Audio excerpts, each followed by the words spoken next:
Today's piece of content was the third video in Dr. Sadler's series on fallacies. So today he focused on two different fallacies. One of them was two wrongs don't make a right, and the other one was red herring.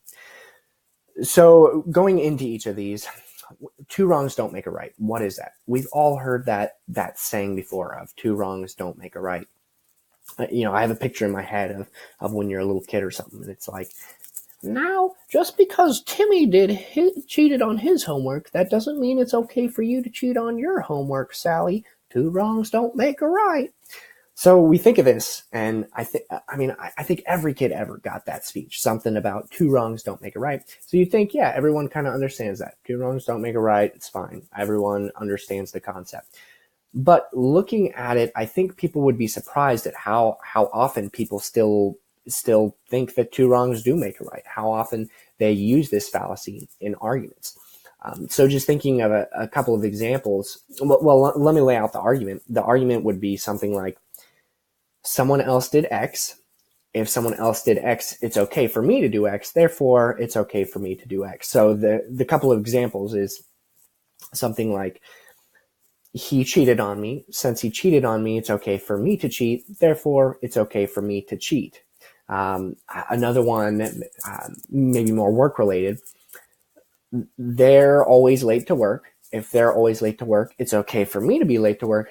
Therefore, it's okay for me to be late to work. So you see, these arguments don't hold up. That's not a good argument of, because they do it, then it's okay for me to do it. That's kind of tapping into what we talked about yesterday of the popularity thing. Just because all these people do it, that doesn't mean it's okay. That doesn't mean it's now okay for me to do it. If these are in fact good things, like if what other people are doing is good, then that's not saying that we can't do it because other people are doing it. But if it's a good thing, there's going to be other arguments there. If we're solely relying on what other people do for giving us our argument, then that's not a good argument in itself, not solely a good argument. That's a fallacious argument. So the second one that he talks about is the red herring. So I think he describes it best when he talks about if you're running away and there's a dog or they set sniffer dogs on you to chase you down, then those dogs are going to get you. Those dogs are going to catch you and pull you down. However, if you are running and you have something smelly, for instance, like a red herring, and you draw it across your trail. So you're running this way and you draw it down from your trail and you keep running. Then when those dogs, what's going to happen? Those dogs are going to get there to this point and they're going to follow that trail of the red herring. So it's arguments that are designed to mislead you or take you off the trail.